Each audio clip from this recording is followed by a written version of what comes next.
Hello there, welcome to Pen Positive. This is Vinod Narayan. Today our topic is career and growth. You know, we are going through a time when a lot of people have a lot of questions regarding how is career going to be? Are we even going to have a career growth? Also, people who are in job, people who are looking for a job, everyone has been asking that same question, how are things going to be? About a few weeks back, I did a presentation for IEEE in Kerala talking about career growth during an adverse economy. And I thought after the course, it might be an interesting thing for me to do that presentation once more and share it with people so people could get an idea, some perspectives. There are no one size fits all kind of a solution for these, because we are all facing these issues together and probably for the first time. So any different kind of thoughts that we would get would help us process things better and probably make more informed and better decisions and choices about what we have in terms of career and in terms of growth. So let's start with the presentation and we'll take it from there. Career and growth. You know, when I started this presentation, I wanted to talk career growth, and then I thought maybe I need to split career and growth, because we all have our own perspectives, our own ideas about what career is and what growth is. And at a time like this, I think we need to differentiate career and growth and then kind of set some perspectives and context and then talk from there. So that's why I did that. I took that liberty to change career growth into two different words and two different concepts that we can talk about. I want to start with a quick intro regarding who I am, and I want to take you through a particular career journey that I have had, which would help me explain this or have this conversation in a better way.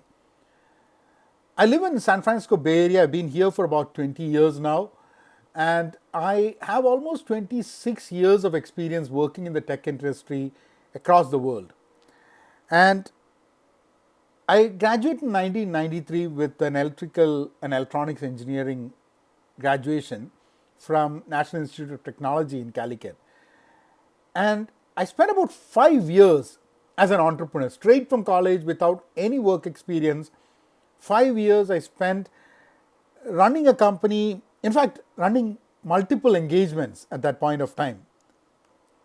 I started out with a hardware company. Mostly we used to assemble computers and sell it and service computers. That's what the business I had initially. And from there we started a software company. I got into shrimp farming for a while. So none of these things really worked out the way I expected. So I did that for about 5 years before I decided that maybe I need to look at employment.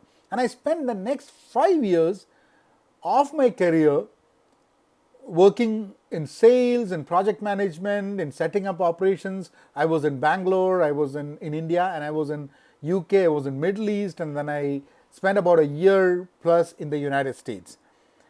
And after that, the entrepreneurial bug caught me again. And then for the next 7 years, I spent running my company. I had a professional services company, and we used to do a lot of implementations on content management systems using Drupal and Joomla, and those were kind of the areas that I used to do, and I used to handle a lot of the delivery and customer interactions during that time.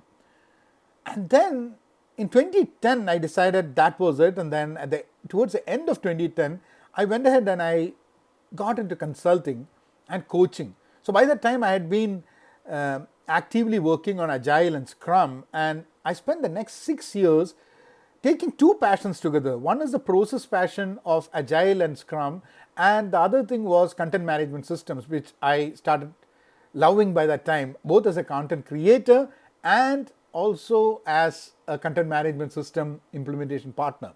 So I spent time with companies like Wells Fargo, Cisco, VMware, as part of leading the implementations of large-scale multi-million-dollar digital transformations with Adobe AEM.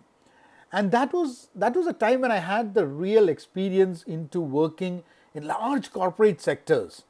Um, Across the globe, I had been working in organizations, but this gave me a challenge in terms of bringing all my entrepreneurial experience into a consulting kind of a setup, which really helped for me a lot, because there were a lot of issues that you deal as an entrepreneur which potentially you don't face when you work in a large organization, but it gives tremendous wealth of knowledge for you to tackle certain issues, be it team issues or be it in terms of delivering value. So that 6 years as a consultant and coach with almost 12 years of entrepreneurial experience was an interesting change of perspectives for me. And from there, I spent 3 years as a full-time employee. I spent time with this company called Catalina Marketing, and then I spent 1 year with Singularity University. So by that time, I had moved my whole interest to agile, coaching, content creation, and also education and online learning, because my passion kind of, there were a lot of things that was coming into my area of expertise and area of things that I would like to do to make a living, and I was able to be a employee and coach for 3 years with online marketing and data related company, as well as with an education, online education, a futuristic education organization. And so currently my career and work kind of spans across multiple domains. As an entrepreneur, I run this company called Pen Positive. As an agile coach, as I coach teams and individuals and train people on agile certifications. As an educator, I work with schools and colleges talking about education and trying to augment normal education with online education, and how online learning can really be utilized and made productive for people. As a content creator, I create a lot of content which is being viewed by a lot of people online, and at the same time also being a consultant to organizations where I can help them in agile transformations. And lately, I acted in the film, which gives me possibilities to look at acting as a potential career if I want to take forward. So that's how my career and work has spanned across multiple domains over the past probably 3-4 years. And as I told you, Pen Positive Inc. is the company that I run, where we provide online learning possibilities. We help organizations and schools to get into online learning. We also provide certifications on scaled agile and other agile training programs and consulting. We also, what we do is do media experiments that intersect education, entertainment, and social awareness. So we try to find interesting media ideas that would bring education, entertainment, and social awareness together. So that's what we do as part of Pen Positive Inc. And you can find more details about what I do on LinkedIn. Now, what I want to do from here is to switch into understanding what career really means to a lot of us.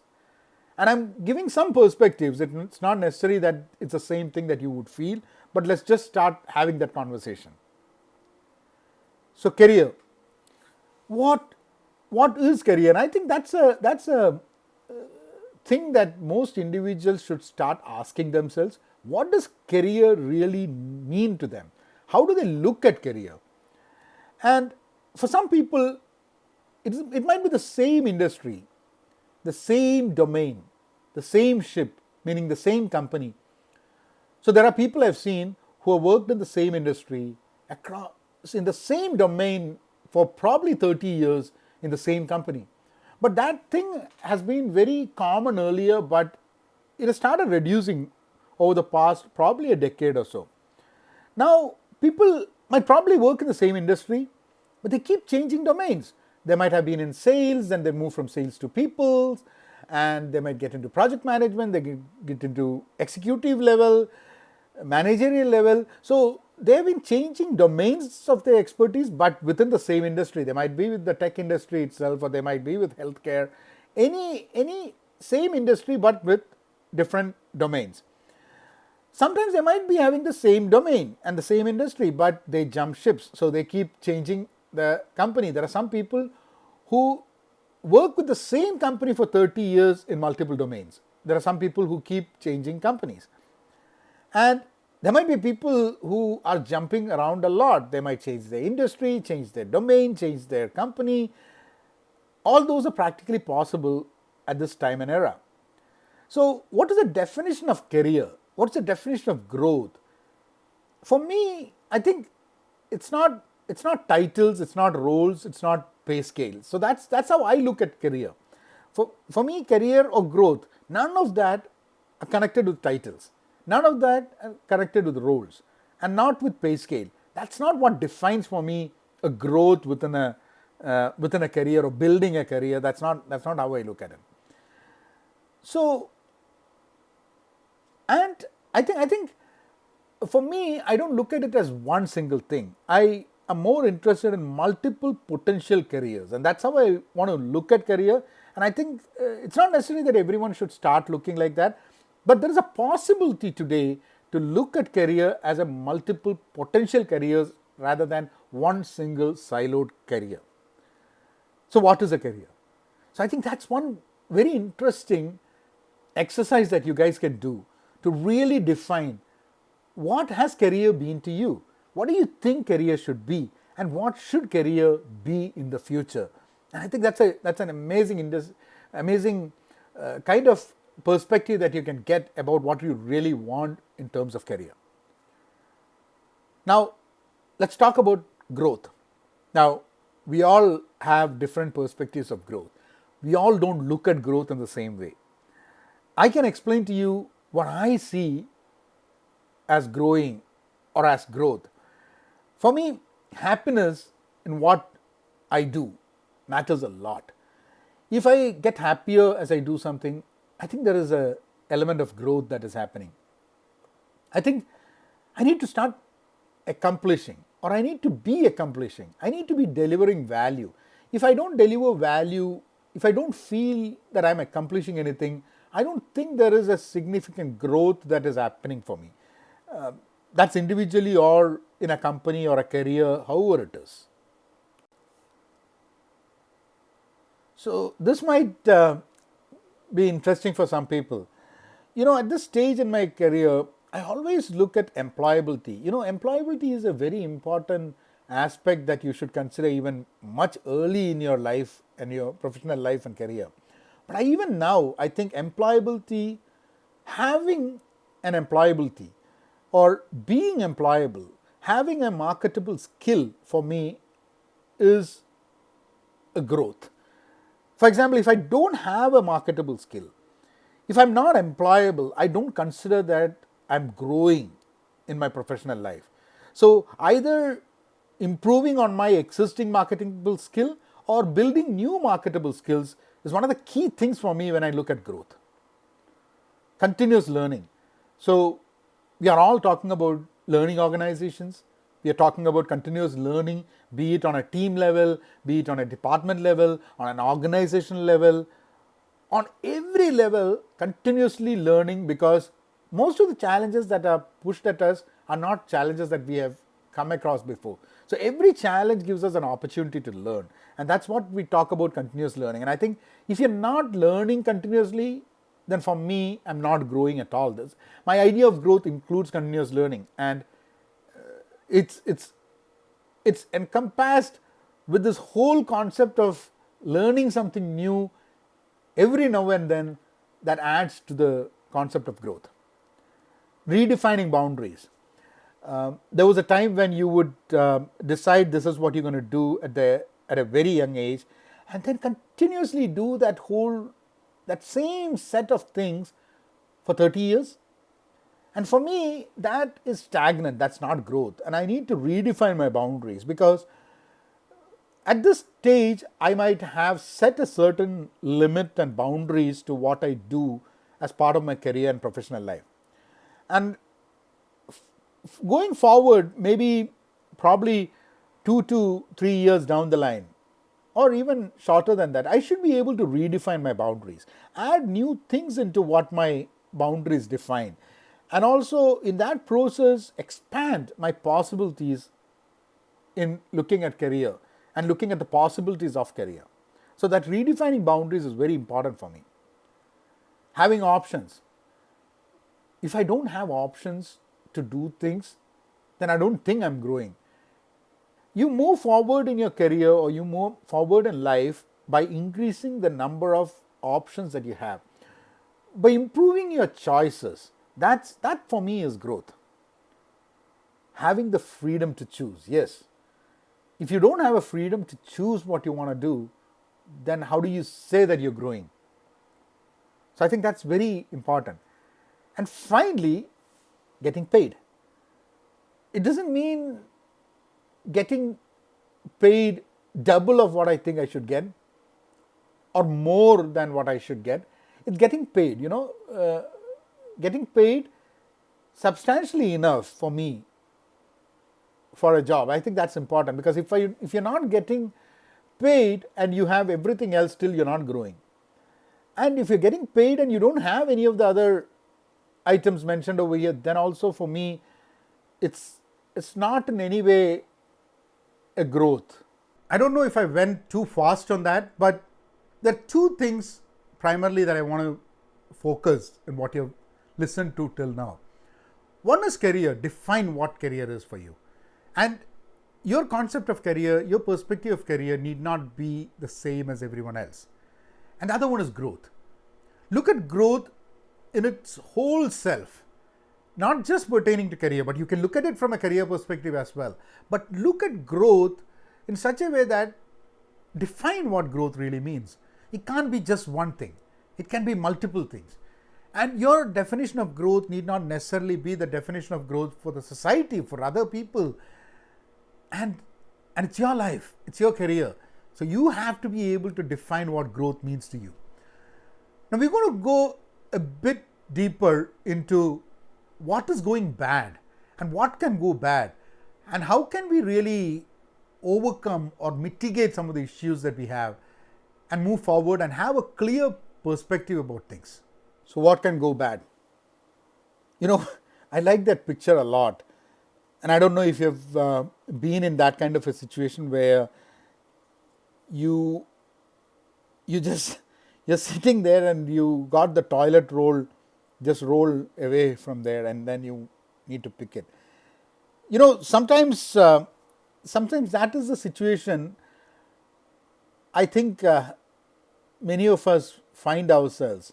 There's a lot of things happening in the market, in the industry, in the workplace, and we might not be affected by everything, but we could think that, okay, this could happen to us too. And so it's important for us to really focus on what are the bad things that are going around us. Layoffs. There are companies every day hear one company or the other laying off people. There are issues like that happening. Some companies are not, but some companies have lost that possibilities of regaining back into business for quite some time, and there are layoffs that's happening. And even for some companies, layoffs are needed for them to remain in business. There are salary reduction that is happening with companies because you need to make sure that your cost is controlled, because you know your profits and your business is going to be impacted in the long run.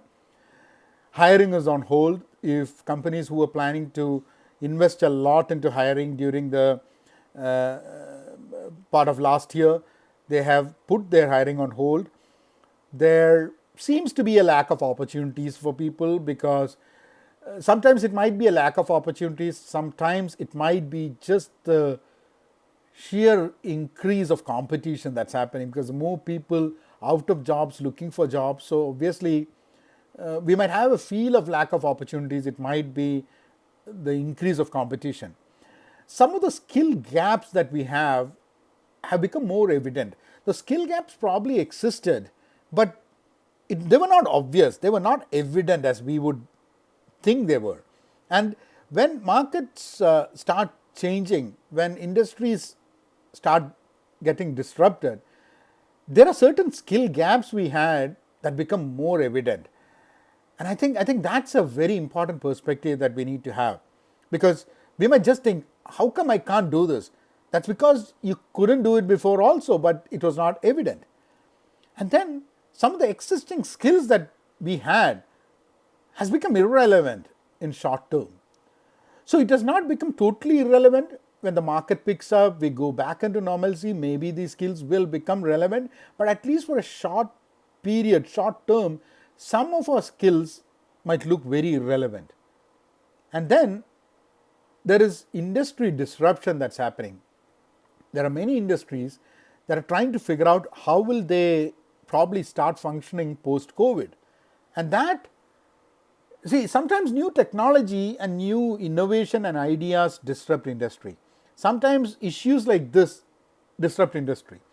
But there's a plus side to it, is that when industries are being disrupted, there is a replacement that happens. There's a set of new kind of jobs and opportunities that open up. So we have to be we will over the presentation discuss about some of these things and see how they really impact us.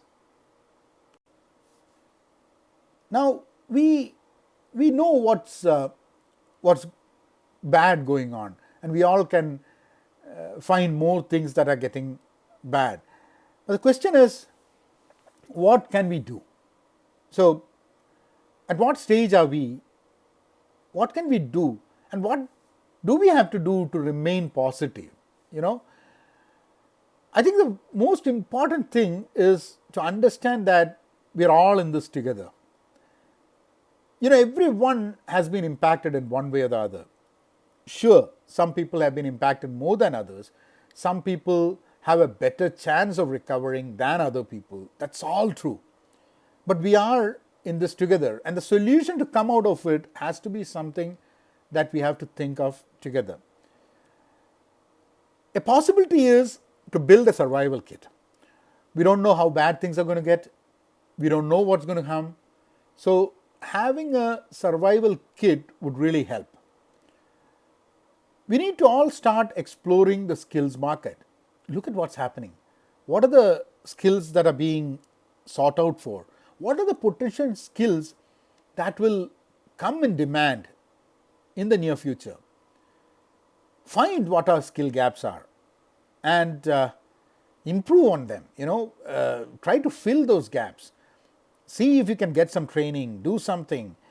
Try to network, and connect and collaborate with people, because that's one very important task at hand, to network with others, to connect with others. There are a lot of online platforms. Do that. Try to collaborate and think about what can be done. Be visible,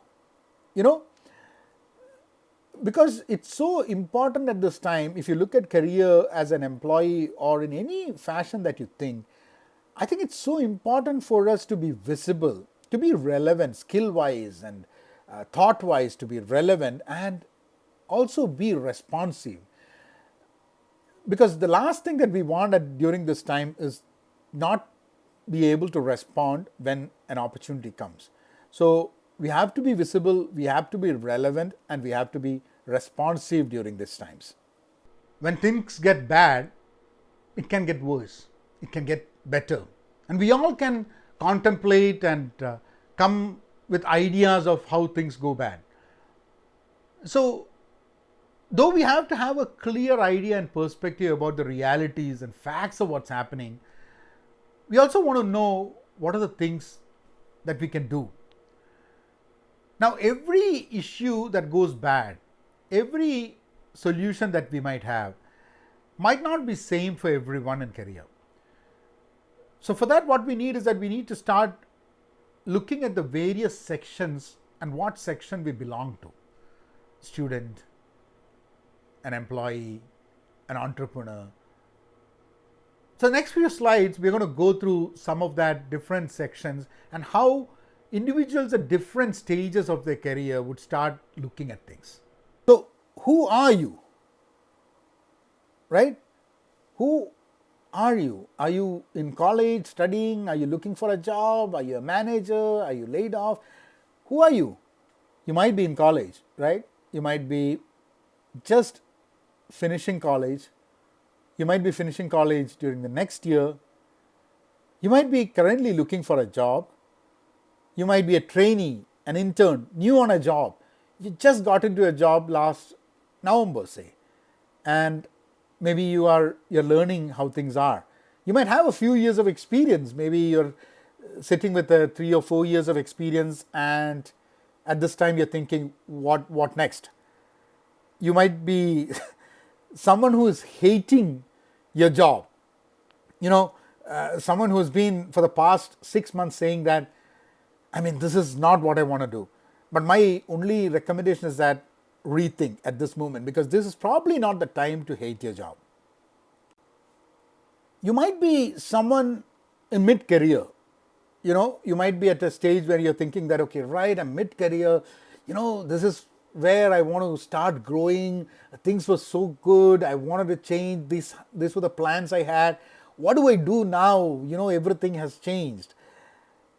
Maybe you are in mid career and you just left your previous job that you've been doing for 10 years, and then you moved into a new job 3 months, 4 months back. Maybe you are someone who got laid off, or maybe you are doing two jobs. There are a lot of people in this world who do more than one job to make their living. So you might be any of these people, and we will look at career from some of these aspects and see if you can connect with them. Student and graduate. So that's probably you are a student or you've just graduated. The first and foremost thing is focus on studies. Focus on what is to be learned, because that's very important. There are a lot of things that's happening outside, but if your primary focus is on studies, I think you should continue doing that. You should be able to evaluate employability. And when I say evaluate employability, what I mean is, if you are in school or college, or if you are just graduated, look at what employability really means to you. Think, what are the jobs that you can really do? What are the things that you cannot do without additional training? And understand what are the skills that, if you're a software programmer, there are some software programming skills and some tools experience that would add more value in the current market. Understand what that is and build on those skills.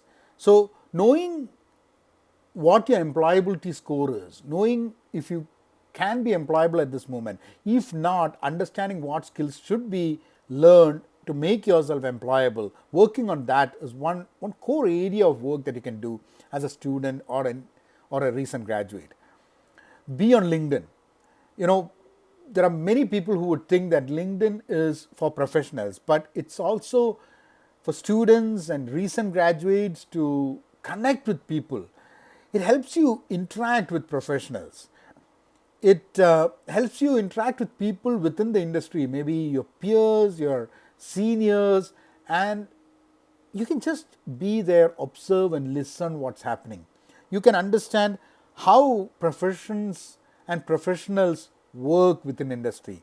There's a lot of LinkedIn is an amazing place where you can really understand what is hot in the market, what are the skills that companies are looking for, what are the roles that companies are hiring at this moment. So LinkedIn is this kind of huge reservoir of information related to career and profession and skills. And it's free. So which means there is obviously a paid version, but it's free for you to do a lot of things. If you want to do a paid version, you can do a paid version and go ahead and use things like lynda.com or LinkedIn Learning to improve skills on certain areas.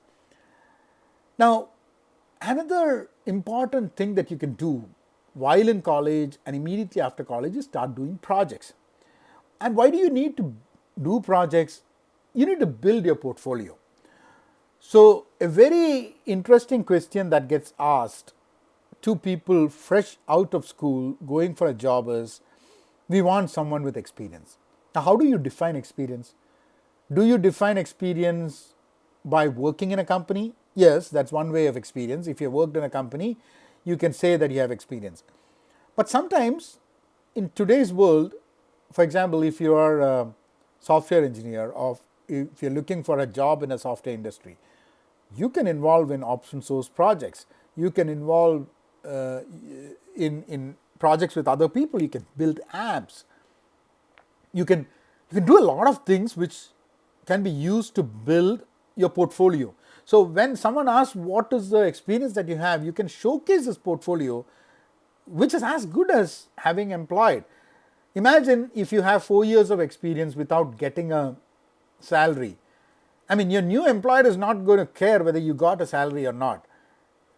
They're more interested in knowing what you did. So if you can build your portfolio for 3 months doing some projects, it's as good as having got the experience of working on something.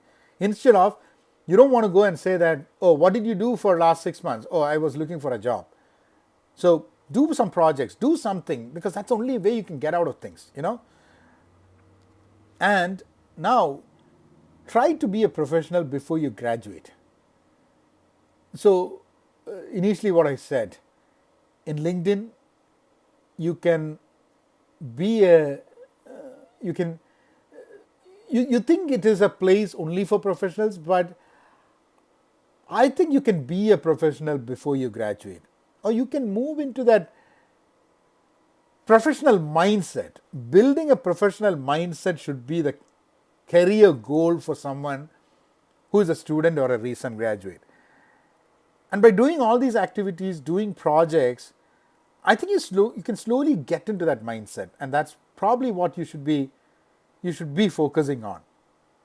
Now, from here, let's look at if you're a trainee or an intern, first job. You just got into a job. What do? The market just turned upside down, and you might have had some plans. You're probably seeing people leave company. You're probably seeing downsizing happening, and you're wondering what should you be doing. Observe, learn, involve, commit. One of the most important things you can do as a trainee and intern is observe. Observe what's happening. Learn what's happening within your organization. Learn new roles, learn multiple roles. Try to involve more. When a problem is there, people are trying to solve the problem. Be part of it. And then show your commitment. As a new person in job, as a trainee, as an intern, if you observe, learn, involve, and commit, I think you become very visible. And you can ask for help. One of the things that I remember when I switch domains, switch industries, and get into a new place, one thing that really helps me is ask for help. And people are ready to help. Most people have a problem asking help, and I think we should overcome that taboo of not asking help. Asking for help, some people feel, shows their ignorance. I mean, people much later in their career have to ask help. It's not possible that everyone has every single thing figured out. Sometimes you need, or most of the times, for me, I can say in my 26 years of career, I have never been at a position where I know everything.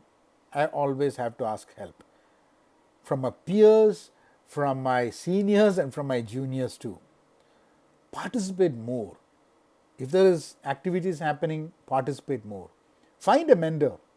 You can find a mentor within your organizations, and if that's not possible, find a mentor outside the organization, maybe in the same industry, maybe someone's career that you wanted to kind of follow. Try to find a mentor. Don't shy away from responsibilities. Don't think that you're going to fail and then don't take up responsibilities. Take responsibilities. Don't shy away from that. Challenge yourself. We all have our limits. Some limits we set, some limits others set for us. But try to challenge yourself on what you can do. be noticeable by delivering value. Some people, when you tell them to be noticeable, what they do is that they speak louder. That's not the way to be noticed. Be noticeable by delivering value. That concept of delivering value should be something that's the first thing that should be taught to trainees and interns, in my opinion. Be available, because you don't want to be unavailable and not reachable at a time when there is a need. So, as a trainee, as an intern, you have to be available. Be a problem solver. Everyone likes a problem solver. You have two kinds of people in organizations. You have people who solve problems. There are some people who you give a problem to them, they'll create two problems out of it. And so it's a good thing to learn to understand problem solvers within the organization, learn from them, and be a problem solver instead of a person who multiplies a single problem into two or three problems. Keep a daily diary.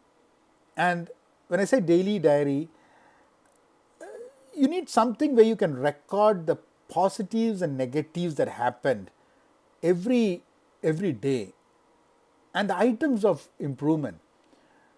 Just like how we work in an agile setup and do a retrospective, every day ask three questions. What went well? What did not go well?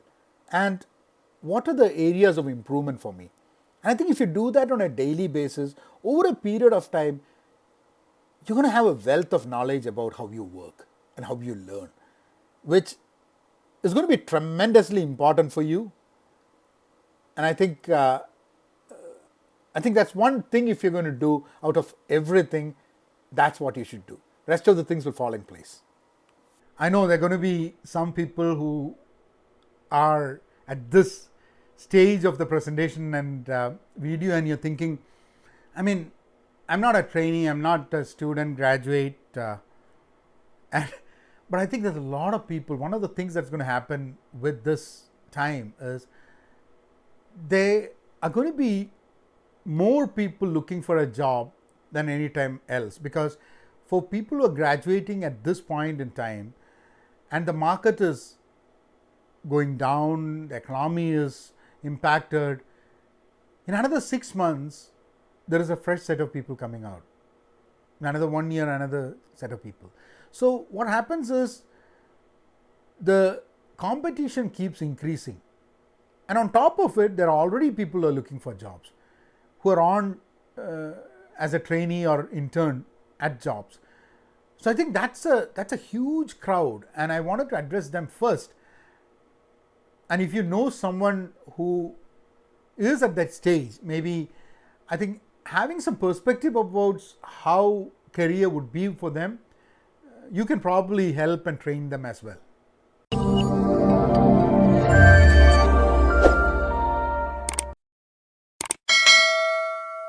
Okay, so now we're going to talk about everyone else.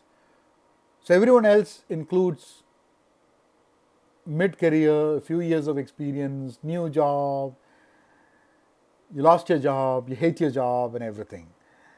What should we do for career and growth during these tiring times?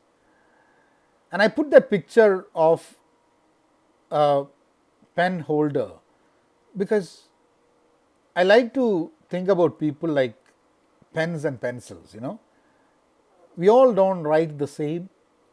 We all don't look the same. We have different kinds of ink. But we all have pretty much the same purpose when it comes to career, when it comes to growth. We all want to grow and we all want to have a career, because you wouldn't be attending this session if career is not important to you. So what do we have to say about everyone else? How do we react during this time? Be valuable. Yeah, the one person who is valuable would definitely have an upper hand than another person. We should be able to explore ourselves beyond what we are now. we should be able to redefine our boundaries and look ahead. We should build our skills and we should be prepared. That's very important because you don't know what's going to happen. So we need to be prepared. And we're going to go through each of these points in the next few slides. Be valuable. So how do we become more valuable? We should think about delivering value and not time.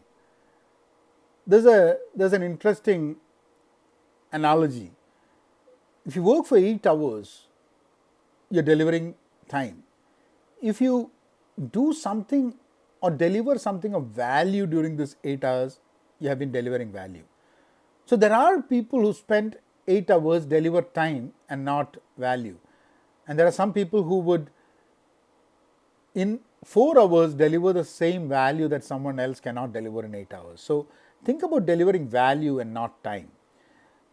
Be accommodative and flexible. Someone who's accommodative and someone who's flexible has a better chance of being valuable, and they are indeed more valuable than anyone else. Take up new responsibilities because this is a time when companies and organizations and teams are all struggling, and then if you can take up new responsibilities, that would add a lot of value to who you are. Be ready to help. People who help are always valuable. I mean, not just this time, but any time, people who are ready to help are valuable to an organization. Be a team player. I mean, individual contributors do have a lot of value, but team player, if you're in a team, make sure you're a team player. Problem solvers, I told you. People who can solve problems are not very common in organizations. So people who can really solve problems instead of creating them are going to be more valuable. Stop complaining. This is probably, or any time is not the time for complaining. No one wants to hear complaints. No one has time for complaints. Be available. Who wants to talk to you if you're not going to be available? And availability is part of what value you bring onto the table. If you're not available, how can you be valuable? Of course, the picture over here is a diamond, and the rarity of the diamond gives the value, but at least in career, the rarity or the unavailability of you is not what makes you valuable. So try to be available and in that way be valuable. How do we explore beyond self? What is self and what is exploring beyond self? What I mean is exploring cross domains. You might be working in one domain, and this could be a good time for you to explore what is happening in other domains. Maybe within your organization or within your industry, try to understand cross domains that you interact closely with. And even choose a second domain. And if you can shadow there with someone else, please do it because it's going to add a lot of value. Choose that secondary domain, something that you think is going to add towards your value. Check how your industry is functioning now. These are bad times. These are times when the economy is at a state where we don't know where things are going. So be a keen observer to how your industry is functioning. Not just thinking how it is functioning or checking on that, but thinking of creative solutions at this state. You'll be able to find winners and losers within your industry. Companies that are doing well, companies that are not doing that well. Check for the job openings with the winning companies. You are in an industry, that industry might not be doing well or it might be just sailing through, and you find a company that is really a winner in that industry. Look for what job openings are happening there. So that is a skill set that winners are looking for. So you understand what I say? Look for the job skills that winners are looking for, so you kind of can connect these dots together. Understanding how the industry is functioning, having an idea of the solutions you might have, the winners, the losers, and winners are looking out for certain skills. And if you can build those skills, if those are gaps in your skills, you could fill them. You could learn new things and connect these dots, and you grow beyond what you are. And now let's talk about building your skills. How do you build on your skills, and or what are the skills that you should be building on? Look around for signals. One of the things that we did in the last slide was to explore and observe the industry, how it is functioning, finding winners, and finding the skills that the winners are looking for. Those are some signals that will help you know what skills would really benefit you in your career. Do a SWOT analysis, the strength, weakness, opportunity, threat, which will help you understand or place yourself amidst your strength, weakness, and the opportunities and threats that are available there. And you can start advancing your current skills. The strengths that you have, build your skills on that. The weaknesses that you have, try to learn the new skills. Maybe you don't know that, so you can use that to learn the new skills. You can learn and certify if possible, because some of the skills, certification is a good way to showcase that you know something. So if you can learn and certify, try to do that. Do a lot of networking internally and externally. If you network with people in the industry, in the company, internally and externally, you will start understanding, or you would know more about your skills. You might know about your skill gaps. You could probably have open discussions with people, talk to them and ask, what are the areas that you want me to improve on. Try to get feedbacks, and in that way you can be relevant now and beyond. Put that as a practice, whether your economy is going bad or not. Having this attitude of networking internally and externally to build your skills will help you to be relevant now and beyond. We talked about being valuable, the need to look beyond yourself, to explore beyond yourself, also the need to build skills and how you can look at signals and build skills. Maybe that's one stage of making sure that at this stage we can try to overcome things. But sometimes things can still be bad. What do you do? If you do all these things, you explore beyond yourself, you do everything to be valuable, you build on all the skills that you think is needed, and still things don't work out. What do you do then? Be prepared. When things go really bad for everyone, the person who is prepared has a better chance of survival than the one who is not prepared. Find your parachute. Be prepared. Create a plan B. Maybe a plan B and plan C. You don't know what's coming up. So if you're on a job, create a plan B. Update your resume. Be active on LinkedIn. Look out for jobs. Even if you're not applying, look out for jobs. See what's out there. Even start a side hustle. This might be a great time for you to start a side hustle. Maybe that side hustle cannot give you enough revenue and money to make a living otherwise, but this could be a great time to start a side hustle. There are so many opportunities that will open up right now, and you might be able to find something that you're really passionate about to start a side hustle. You can even explore multiple career paths during this time. You have Saturdays and Sundays, you could do a lot of things online, and you could have a different career online. That's a possibility. Try to venture outside your comfort zone. This is probably the time you need to start venturing outside your comfort zone. Start the project you always wanted to. There are a lot of people who have a lot of projects in mind, but there are many things and you never get the time to do it. This would be a time for you to start those projects, because that project could open up such a range of possibilities for you in your current work, and even in terms of looking at other career and opportunities ahead in the future. So start those projects that you have been putting in the back burner and not doing anything about. LinkedIn. I can never feel enough when I speak about LinkedIn, because when you're talking about career, when you're talking about opportunities, LinkedIn is your tool. So be on LinkedIn. I've seen a lot of students don't get into LinkedIn because they think it's a place for professionals. No. Be on LinkedIn, look out for jobs, look at what jobs are there, look at what jobs are there in the market. Join LinkedIn groups that professionally engage you. You can interact with peers, you can learn from experts.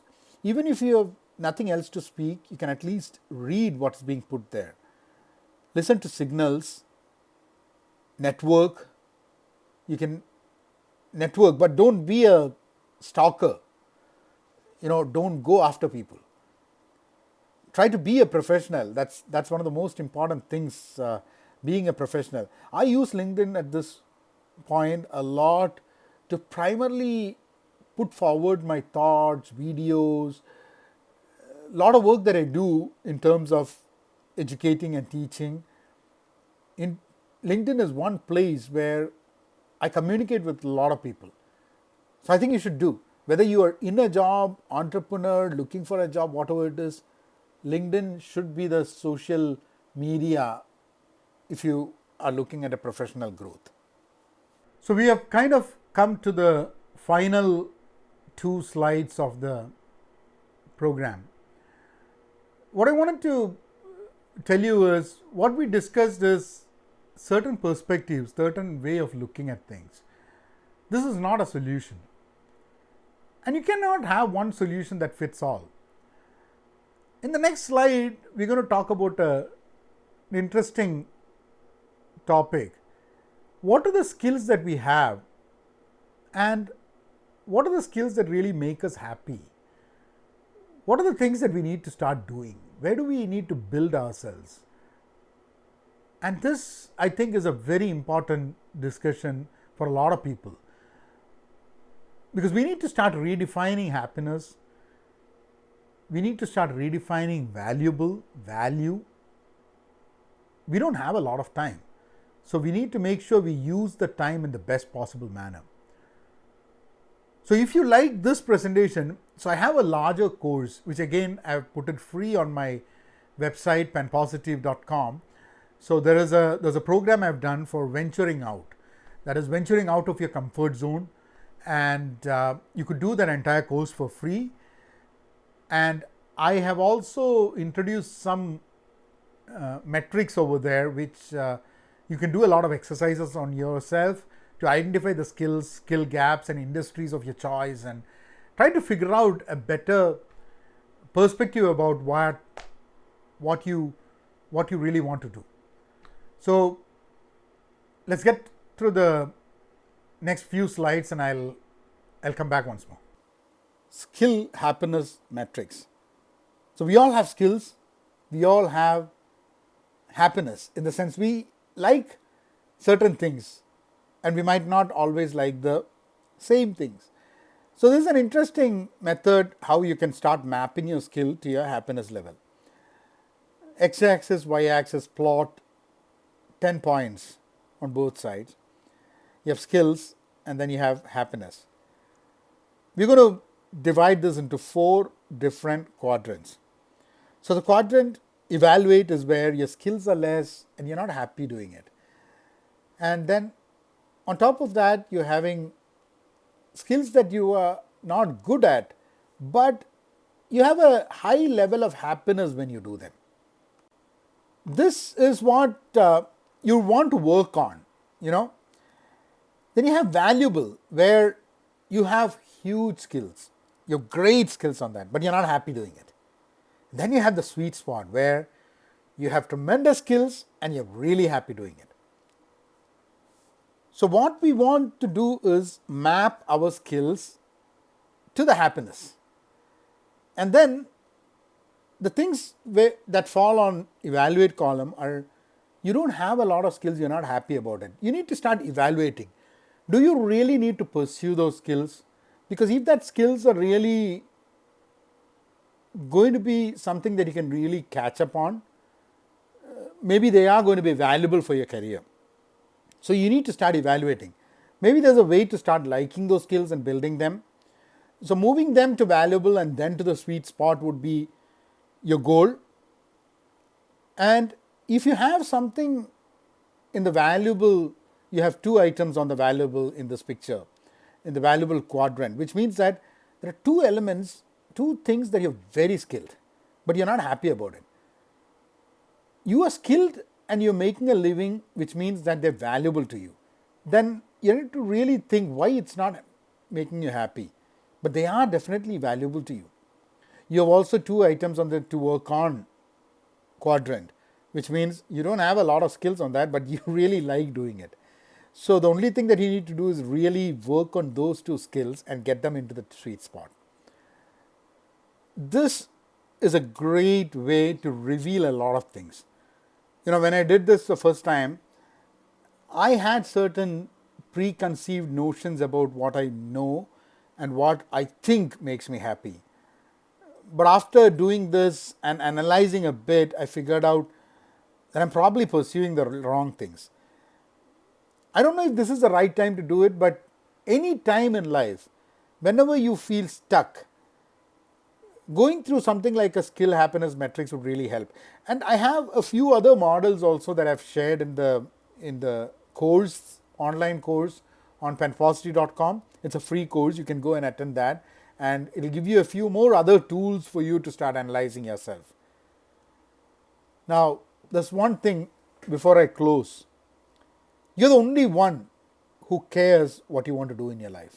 I mean, there are many people who might come and tell us that they care, and they might even genuinely do. Some people do fake, but some people might genuinely really care. But you are the only one person who can do anything about it. I would like to believe that only we care what we do in life, and only we can do something about it. Even if other people care, even if I really care for other people, and you really care for other people care for us, but they cannot do anything about what we want to do. It's only us. So I just want you guys to keep that in mind and wish you all the best. Thank you. You can connect with me on social media at penpositive is my handle.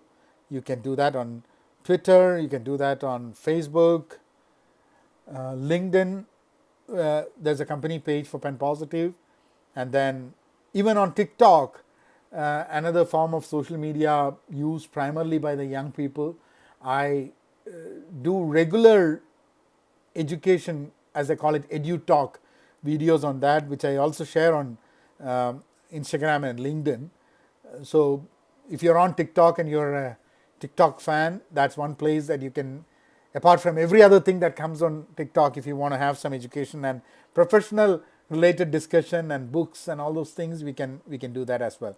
So for online courses, go to penpositive.com, and if you need any consulting help or any other way to reach and contact me, then do send me a message at info@penpositive.com. I'll surely try to respond back as early as possible. So these are two places to reach me. I'll see you all in penpositive.com online course on Venture Out, where we are talking about trying to build a career from what we really love to do. Take care. And thank you, really thank you all for, if you reached here, that means you have listened to the entire session, the video. Hope it is helpful to you. And as I said, do check out penpositive.com, the Venture Out course, and do those exercises and let me know. And please subscribe to the channel. I'm going to have these kind of presentations quite often, and share your thoughts on the comments below, and we will talk. You take care. Thank you.